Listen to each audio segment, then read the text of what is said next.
Hello everyone, welcome to my channel. Today I'm going to talk about pelvic inflammatory disease. Now, pelvic inflammatory disease is an infection, an acidic infection that affects the vagina, the womb, fallopian tube, and then the ovaries. It also affects the peritoneum. Depends on how far the disease has gone.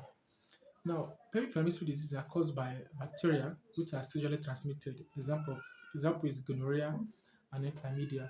There are other bacteria that causes the infection, but these are the most common ones. Now, pelvic inflammatory diseases causes infertility in female. In the sense that it causes scarring or the position of abscess, which is like pus in the fallopian tube.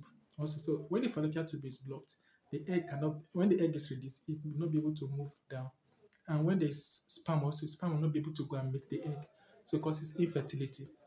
Now, it also affects the womb, which we also know as the uterus, can cause scarring in the uterus also, and cause adhesion also, which prevent fertility in female.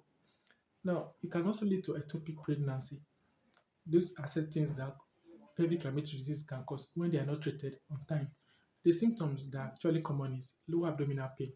Some people can say the pain is sharp or dull, like lower abdominal pain, like the down part of your abdomen. Most women feel pains there.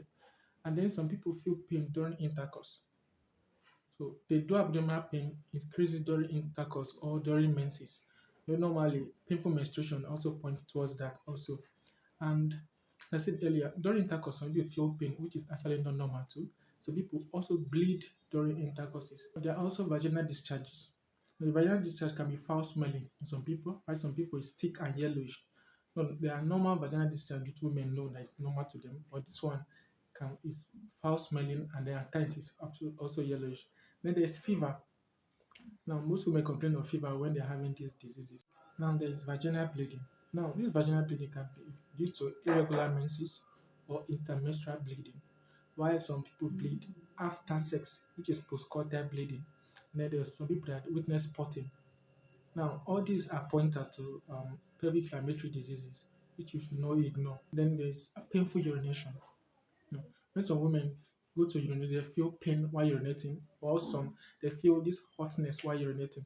These are pointers to infection, abdominal tenderness, which is if you touch the lower part of your abdomen, you feel pain there, which is actually unusual for anybody. The less common symptoms that most patients do have is nausea and vomiting. Some people complain of nausea and vomiting, but these are not real pointers to pelvic inflammatory diseases.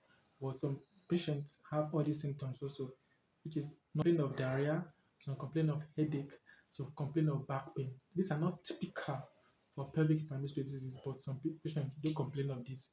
Those that have the disease. How do you prevent pelvic inflammatory disease? It's actually very simple. Avoid multiple sexual partners. And if you're going to have multiple sexual partners, should always use protection. This helps in prevention. And that is when the woman cleans inside her vagina with water or some other chemicals in order to make it very neat. Now, this dashing is dangerous because it alters the environment of the vagina, which makes all these organisms that causes inflammatory disease to survive. So, dashing is actually discouraged. So, if you are into the practice of dashing, it is our advice you to stop that. Those who insert intrauterine devices for for birth control are also at risk of pelvic inflammatory diseases. So it is actually very good when you're discovering if you're having any of these symptoms, it is good for you to go to hospital where a doctor runs some tests on you and then give you the appropriate treatment to avoid complications. So as I said, complication of pelvic inflammatory disease are infertility and can also lead to ectopic pregnancy. Thank you.